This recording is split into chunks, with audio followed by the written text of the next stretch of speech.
तो भाई लोगों, स्टार्ट करें आज का वीडियो।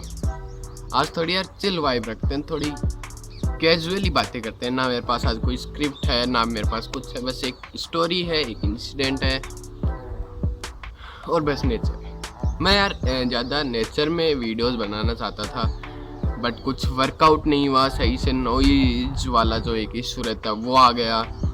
इन मेरे को खुद को यार एकदम ऐसे चिल रहना पसंद है, एकदम नेचर के बीच रहना पसंद है। I am not a party person at all. तो आज उसी मूड के साथ बातें करेंगे। जो आएगा ना, जो मेरे दिमाग में आएगा वही बातें करेंगे। ना मेरे पास कोई ऐसी एकदम पूरी स्क्रिप्ट है कि ये चीज़ें मेरे को बोलनी है। आज सब चीज़ों के बारे में बात की जाएगी, जितना मूड बनेगा उस हिसाब से। चले।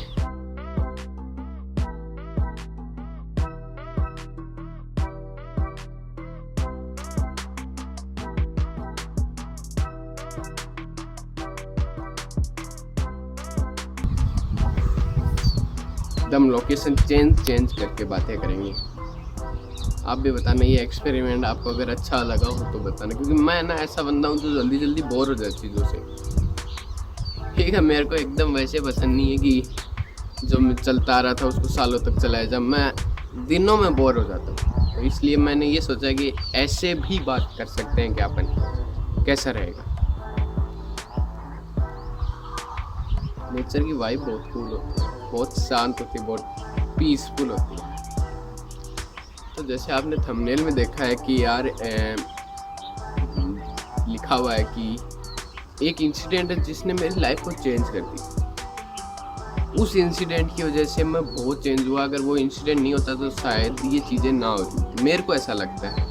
और शायद उस इंसिडेंट की मैंने पहले बात भी की किसी वीडियो में, पर इतना खुल के बात नहीं की जितना आज करने वाला हूँ मैं। वो बात है करीब 9th स्टैंडर्ड की। 9th में जब मैं आ रहा था, 8th से जब 9th में आ रहा था, तब 8th में एकदम बढ़िया रिजल्ट बढ़िया रहा। फिर 9th में आए तो 9th में यार मन नहीं लगा, स्कूल जाने का मन नहीं कर रहा था कि यार कुछ और करें, कुछ बाहर जाएं, कुछ एक्सप्लोर करें, स्कूल में ना जाएं बस। अब ये भी पता नहीं था स्पेसिफिकली कि क्या किया जाए, बट स्कूल में नहीं जाना था, ये तो क्लियर था। लेकिन फिर मॉम डैड को मैंने बोला कि यार मॉम डैड ऐसा हो रहा है मेरे साथ, मैं नहीं जा पा रहा, मैं नहीं कर पा रहा पढ़ाई। तब उन्होंने कहा कि जा। उन्होंने मेरे को फिर समझाया, पता नहीं क्या समझाया, डोंट नो, मैं रिमेम्बर नहीं है मेरे को क्या बोला था उन्होंने, बट उन्होंने बोला था कि तू जा और पढ़, वो तो ज़रूरी है, ऐसा कुछ उन्होंने बोला था। तो फिर मैं गया और फिर मैं 2-3 महीने में सेटल हो।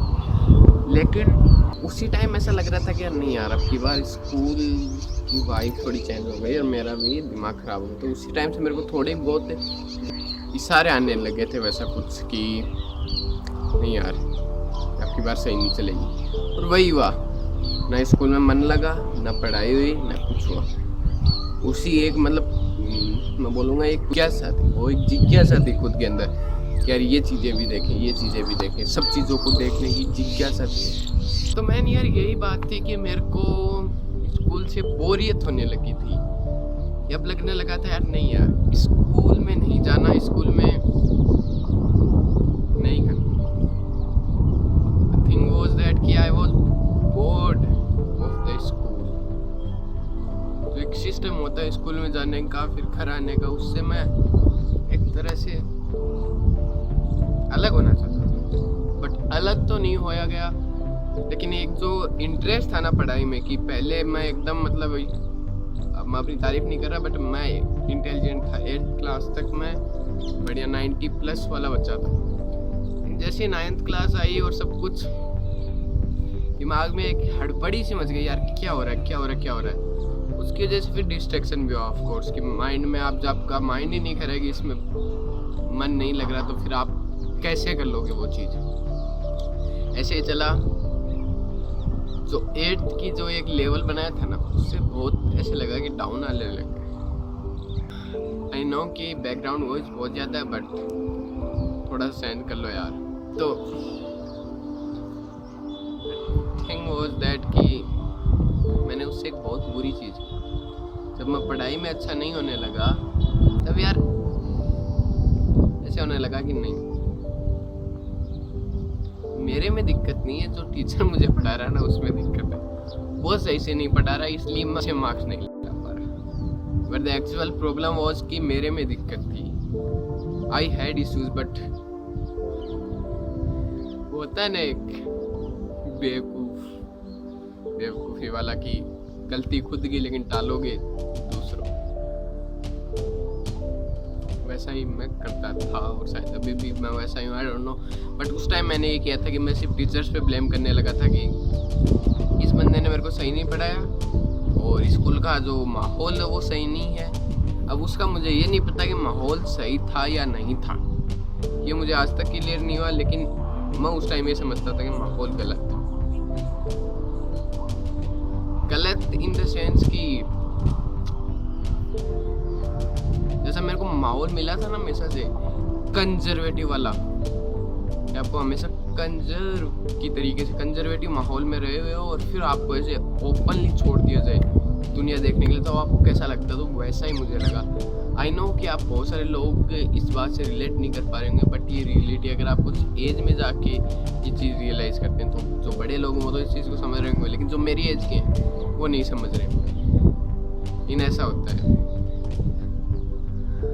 आप एक बार मतलब एकदम कंजर्वेटिव माहौल में, एकदम प्रोटेक्टेड माहौल में रहते हो और एकदम ही आपको दुनिया दिखाई जाती है कि ये दुनिया सच्ची दुनिया, जो तू बना के बैठा था ना तेरी इमेजिनेशन में, वो दुनिया नहीं है, ये सच्ची दुनिया।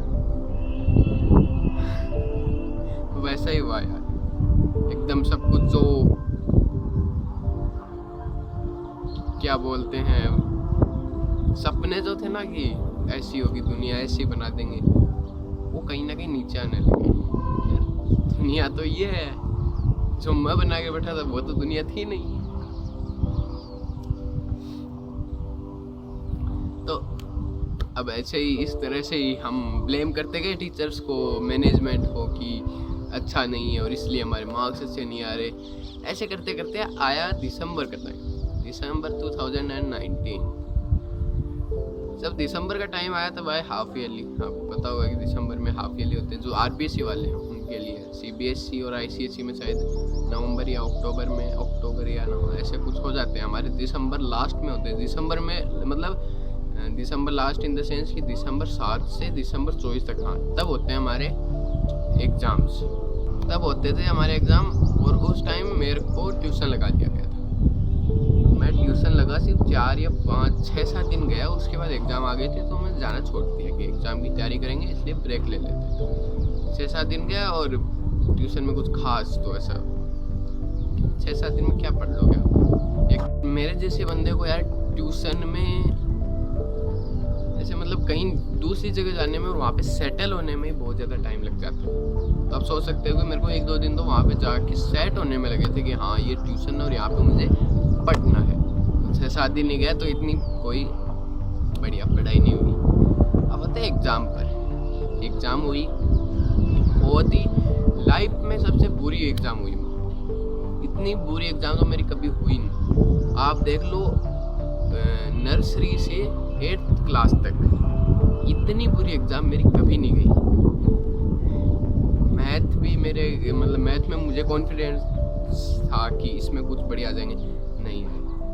इंग्लिश, सिर्फ एक इंग्लिश था ऐसा सब्जेक्ट जिसमें मेरे बढ़िया से बढ़िया मार्क्स आए। उसमें शायद मेरे 60 में से 57 ये थे मेरे हाईएस्ट मार्क्स, और सब में 40, 50, 52, 53, 54। तो यार एकदम ही जो एक लेवल था पढ़ाई का वो एकदम ही डाउन जाने लगा। जो एक परसेंटेज का लेवल था वो एकदम ही डाउन जाने लगा था। अभी मैं जैसे बोलता हूँ कि परसेंटेज इतने मैटर नहीं करते, बट उस टाइम करते थे यार। और आई एम श्योर कि आप में से भी कुछ लोगों के अभी भी करते हैं कि आप सोचते हो कि परसेंटेज हाँ सच में कुछ है, इनकी वजह से कुछ है। उस टाइम मैं सोचता था ऐसे 9th क्लास में, और जब एकदम ही ऐसे आया ना सब कुछ खत्म। डिप्रेशन थोड़ा सा वो होने लगा। और जब एग्जाम लिख के आता था तब मेरे को लगता था हाँ इतने नंबर आ जाए, लेकिन उससे 5 या 6 नंबर मेरे कटते ही थे। तो देख लो, मेरी एक तरह से तो एग्ज़ाम भी पूरी जा रही थी, दूसरी तरफ से मेरे जो परसेंटेज या मार्क्स का एक जो मैंने एक्सपेक्टेशन थी ना मेरे पास, वो एक्सपेक्टेशन भी मर रही थी। दो तरह से मेरे पास डिप्रेशन आ रहा था, मेंटल हेल्थ खराब हो रही थी। अब तो मैं उसको देख के हंसता हूँ, उस टाइम जो हालत हो रही थी आप उसके बारे में मतलब आप रिलेट कर पाओगे उससे अच्छी तरीके से। एक जब 90 प्लस वाला बच्चा 81% पे आता है, तो अब आप सोच लो कितनी बुरी हालत हुई होगी उसकी। वैसा ही मेरा था। मैं कैसे कि मैं एक तरह से इतना भी डिप्रेस नहीं था, बट हाँ मैं था। उस टाइम मेरे पास ये डर था कि अगर मम्मी को पता चल गया, पापा को पता चल गया तो क्या हो। आप में से कुछ लोगों के तो मैं समझ सकता हूँ कि 11th में जाके वो फेज आया होगा, बट वो मेरा 9th में आ चुका था। मैं कोई एक मतलब सेट नहीं कर रहा हूँ, कोई एग्जाम्पल सेट नहीं कर रहा कि हाँ 11th में बच्चे भी करते हैं। मैं एक समझता हूँ, ये चीज़ मैं समझता हूँ, ये झूठ भी हो सकती है, कोई बड़ी बात नहीं कि आप 11th में जाके ज़्यादा बच्चे बिगड़ते हैं। लेकिन मैं 9th में बिगड़ तो नहीं गया था, लेकिन मैंने वो फेज देख लिया था कि हाँ यहाँ से लगभग लोग उनका डाउन साइड होना शुरू होता है, या फिर मार्क्स कम आते हैं, टीचर्स की तरफ से आपको मिलता है कि हेट मिलता है। पहले आपको एक अप्रिसिएशन मिल रही थी कि आप अच्छे हो, आप बहुत अच्छे हो, लेकिन अब एकदम ही वो गंदे शब्द आने लग जाते हैं कि ये गंदा बच्चा, ये मूर्ख हो गया, ये बिगड़ गया है। और फिर घर वालों की तरफ से, फैमिली की तरफ से जो प्रेशर आता है। बट उसमें एक बढ़िया चीज़ ये थी कि फैमिली इतना ज़्यादा मेरे परसेंटेज से वो मतलब इतना पूछती नहीं थी। सिर्फ कोई बोर्ड के नंबर आ जाए तब तो सब भाग के आते थे कितने नंबर। बट ऐसे नॉर्मल चल रहा हो तो इतना कोई रिलेट नहीं कर पाता। तो मेरे मम्मी पापा को पता चल गया, दे वर लाइक कि हाँ, डैड वाज लाइक कि थोड़ा गुस्सा किया डैड ने। मॉम ने कहा कि देख जितना होना था उतना हो गया, अब आगे क्या है, आगे पढ़ाई भी ध्यान देगा। जो नॉर्मल आंसर है कि किसी तरह बच्चे इस सिचुएशन से वहाँ पे उस मीटिंग से बाहर निकले। मैंने कहा हाँ ध्यान, एंड शी इज लाइक कि ठीक है, कल से तेरा ट्यूशन शुरू है। मैंने बोला ना 24 दिसंबर को मेरी एग्ज़ाम ख़त्म हुई। 23 को या हाँ 23 को मैं बताऊँ क्या करा। 23 को मैं स्कूल नहीं गया क्योंकि उस टाइम मेरे रिजल्ट अनाउंस होने थे। रिजल्ट अनाउंस का मतलब रफली अनाउंस होने थे क्लास में। तो मेरी क्लास का कोई लड़का नहीं गया उस दिन, कोई भी लड़का नहीं गया। वो सब भी घर पे थे कि एग्ज़ाम का रिजल्ट आने वाला, आज घर पे बैठ एक या दो आएंगे, ज़्यादा से ज़्यादा इतने बच्चे आए थे। तो मैं भी किसी तरह निकल गया कि आज फेस नहीं करना, आज फेस मैं कर ही नहीं सकता। मैं स्कूल में गया भी, कुछ काम था मेरे को स्कूल में गया भी, लेकिन मैं टीचर के सामने नहीं आना चाहता था। जो मेरे मैथ टीचर थे उसे तो देख रहे होंगे, तो वही कहेंगे मुझे आप कभी पसंद नहीं आए, कभी भी नहीं आए। तो उनसे तो मेरा मतलब थोड़ा दूरी बना के रखता था कि इनका सामना नहीं कर सकता मैं आज। वैसा ही कुछ हुआ कि मैं सामना नहीं किया और मैं चला गया वापस घर पे। तो उस दिन बच गया। लेकिन उसके अगले दिन पापा को पता चल गया कि नंबर नहीं आए। फिर वो बात हुई कि मम्मी ने हाँ कहा कि चलो। फिर हमारा ट्यूशन शुरू, और उस टाइम विंटर वैकेशन चालू थे। तो उस टाइम पे ट्यूशन जाना छुट्टियों में, उसके ऊपर एक बर्डन कि आपको पढ़ाई भी करनी है, और उसके ऊपर तीसरा बर्डन कि आपकी बुआ जी भी आएंगी। तीनों चीज़ें लगातार। और आप क्या देख रहे हो कि वो जो बच्चे उनके साथ आप खेलना चाहते हो, जो बुआ जी के बच्चे उनके साथ आप खेलना चाहते हो, लेकिन आपको नहीं खेलने दिया सर, आप डर रहे हो। बहुत अच्छी आती है यार उसको देख के। लेकिन जो उस टाइम सिचुएशन थी ना बहुत बुरी थी। आपको खेलना है लेकिन आप खेल नहीं सकते, आपको पढ़ाई करनी है, ये वो। इतना प्रेशर नहीं था। मैं पहले बता दूंगी, मेरी family, I am very grateful to have this kind of a family. I am very grateful. इतना प्रेशर भी नहीं था। बट हाँ, एक आपके खुद के अंदर से एक आवाज़ आती है, पढ़ ले यार, पढ़ ले, बहुत कम मार्क्स हैं। क्योंकि हम तो शरीफ से ना बंदे, हमारे तो एकदम हमेशा से परसेंटेज हाई आए थे और अभी एकदम इन लो आ गए। तो मेरे मन में भी हुआ कि गलत है यार, कहीं तो गलत जा रहे हैं और हमें पढ़ना चाहिए। वो सिचुएशन थी, मम्मा पापा नहीं कहते थे मेरे को पढ़ाई के लिए, इतना नहीं कहा। उस दिन के बाद नहीं कहा कि पढ़ाई कर, एकदम से कि पढ़ाई करनी है तेरे को, नॉर्मल वैसे बोलते हैं ना पढ़ाई के लिए, वो बोला आज तक मेरे को, लेकिन वैसे नहीं बोला कि पढ़ाई करनी है, क्योंकि उनको दिखने लग गया था कि पढ़ाई कर रहा है। उस टाइम मैं करने भी लग गया था, थोड़ा ट्यूशन पे भी ध्यान देने लग गया था, लेकिन एक दुख था मन में कि यार मैं, ये बच्चे खेल पा रहे हैं और मैं खेल नहीं पा रहा। मैं बहुत ज़्यादा उस टाइम क्राइसिस में था। आई नो कि ये इतना बड़ा क्राइसिस नहीं है, बहुत से लोगों के लिए बहुत बड़े बड़े क्राइसिस होते हैं, और शायद मैंने भी अभी पूरी दुनिया नहीं देखी है, मुझे तो बहुत कुछ देने, मैंने तो क्राइसिस देखी ही नहीं। लेकिन हाँ, मेरी जो पहले वाली लाइफ थी उसके बाद जो ये था ना, ये कंडीशन थी ना कि आप ये परसेंटेज कमा रहे, तो फिर वो एक मेरे लिए क्राइसिस बन गया है, या फिर मैंने उसको क्राइसिस बना लिया। क्योंकि उस टाइम इतना नॉलेज नहीं था ना कि किस पे कितना ध्यान देना, किस चीज़ पे कितना ध्यान नहीं देना। और वहीं से, उसी पॉइंट से मैं एकदम, मेरे को याद है कि मैं टीवी देखने गया था कहीं और वहाँ से पड़ोसी के, और फिर वहाँ से मेरे को पापा ने बुला के लाया कि पढ़ाई कर ले। मैंने पहले बोला ना कि इतना कोई प्रेशर नहीं था, बट हाँ 1-2 दिन तो प्रेशर आई ना, वो तो नॉर्मली आप जानते हो कि 1-2 दिन तो प्रेशर रहता है पढ़ाई का, कि आपको बार बार बताया जाता है कि पढ़ाई कर। तो वैसे ही था कि 1-2 दिन मेरे को बोला गया कि पढ़ाई कर ना, लाइक कि ओके। उस टाइम मेरे को बहुत दुखा यार कि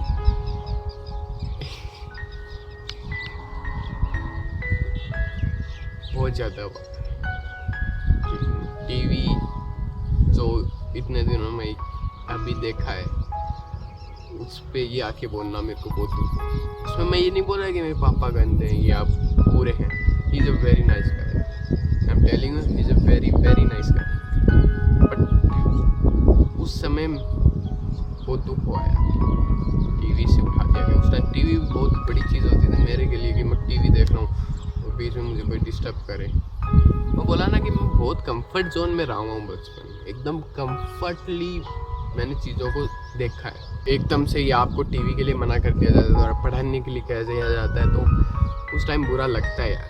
तो उस टाइम मैंने एक डायरी थी, मैंने दिखाई थी ना आपको, सक्सेस वाली, उसमें एक पेज लिखा था मैं, उस पेज का नाम था, टॉपिक था उस पेज का टेस्ट, और उसमें इतनी गंदी इंग्लिश लिखी, इतनी बुरी इंग्लिश लिखी, कोई सेंस नहीं था, मैं कुछ भी लिख के जा रहा था।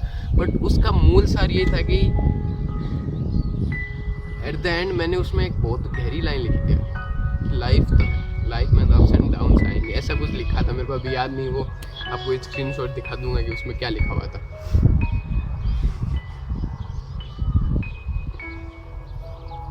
दैट वाज हेल यार, एक तरह से हेल था वो मेरे लिए। आई नो कि मैं आपको बोर कर रहा हूँ, बट आप यार जब फीलिंग से एक बार अटैच करने लग जाओगे ना, एक बार रिलेट करने लग जाओगे कि हाँ यार इस चीज़ से हम कहीं ना कहीं तो मैं हुआ हूँ, तब आपको पता चलेगा यार बढ़िया वीडियो है। तो उस टाइम मोस्ट ऑफ द हम क्या करते हैं कि हम गुस्सा करने लग जाते हैं अपने मम्मी पापा की तरफ। मैंने भी किया था, ट्रूली स्पीकिंग मैंने भी गुस्सा किया था, लेकिन हाँ उसके बाद मैंने ये भी लिखा कि हाँ यार लाइफ है, ये एक फेज है जो निकल जाएगा, एक बुरा फेज है, उसको मैंने किसी तरह एक्सेप्ट कर लिया था। और ये एक्सेप्ट करना ही कई बार लोगों के लिए बड़ी बात। अब मैं अपने आप को नहीं दिखा रहा कि मैं बहुत उस टाइम बहुत ये था, अरे मैं कुछ नहीं हूँ इस दुनिया में यार, इतना सा भी नहीं हूँ, चिट्ठी भर भी नहीं हूँ मैं इस दुनिया में। वो ऊपर वाला है ना, उसके सामने मैं इतना सा भी नहीं हूँ। लेकिन मैंने उसको किसी ना किसी, पता नहीं क्यों ऐसा दिमाग में आया, उसकी मर्जी थी कि अब तेरे को चेंज होना होगा। अब क्यों चेंज होना होगा वो तो मेरे को अभी तक भी पता नहीं चला, लेकिन उसने बोला कि तेरे को चेंज होना होगा और मैं चेंज करूँगा तेरे को। उसने चेंज कर दिया मेरे को। तो उसमें लिखा कि मैंने यार मैं ऐसे घर पे, वो उस डायरी में जो उस पेज में है ना, मैंने ये लिखा कि मेरे को बुलाया गया पापा के द्वारा और बोला गया कि पढ़ाई कर। उसमें एक लंबा एक पेज लिखा, उसमें ये लिखा कि ठीक है चलो, वेरी नाइस, कुछ तो किस चीज़ के लिए, किसी चीज़ के लिए तो हुआ होगा ये। और वो डायरी आई थी मेरे पास 2019 में। 19 में मैंने जब वो उस दिन इंसिडेंट हुआ, जब 24 या 25 तारीख को वो इंसिडेंट हुआ, उसी दिन मैंने लिखा, उसी दिन मैंने ये लिखा कि मेरी 2020 ड्रीम अब एक्टिव है।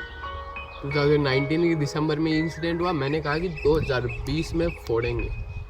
फोड़ने से मतलब कि अब पढ़ाई में वापस वही 90+ वाला। मैं सच बताऊंगे, वो तो अभी तक आया नहीं 90+ वाला। शायद मैंने आपसे पहले भी बात की उस फेलियर वाले वीडियो में, देखना। तो उसके बाद कभी 90+ तो इतने बने नहीं, और इतना मौका भी नहीं मिला कि 90+ बने, कि लॉकडाउन हो गया था। लेकिन उस टाइम से लाइफ चेंज होना शुरू हो गई। उस टाइम से ये लगने लगा कि हाँ बस पढ़ाई नहीं है। उस टाइम के बाद मैंने क्या करने लगा कि 4-5 दिन तो रहा वो बटन पढ़ाई वाला, फिर उसके बाद वही मोबाइल फिर से शुरू। लेकिन उस टाइम मैं अलग अलग चीज़ें ट्राई करने लगा, पैसे कैसे कमाए जाए इंटरनेट से, और वो सब चीज़ें करने लगा। मैं अभी भी आपको बता रहा हूँ, इससे पहले भी बता दिया मैंने बात कि यार इंटरनेट पे ये कभी मत सर्च करना कि पैसे कैसे कमाए जाए, कभी वो काम नहीं आएंगे। मेरा एक छोटे भाई या बड़े भाई का एक्सपीरियंस ले लो,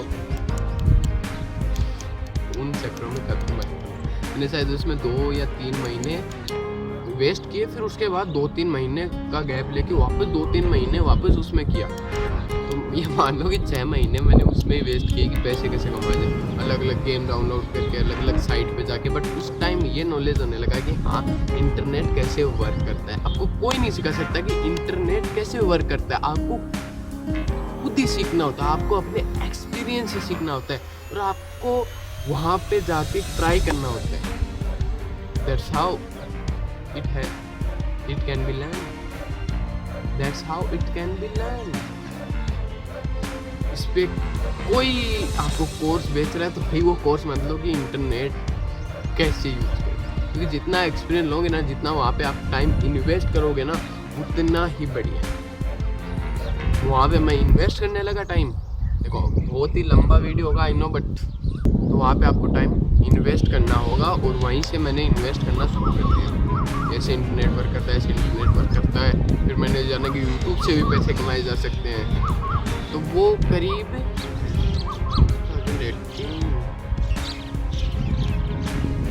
याद मैंने मेरा पहला यूट्यूब चैनल बनाया था, मैंने आपको बताया भी था कि मेरा भाई था वो स्केचिंग करता था, उसकी वीडियो वो 2018 के लास्ट में,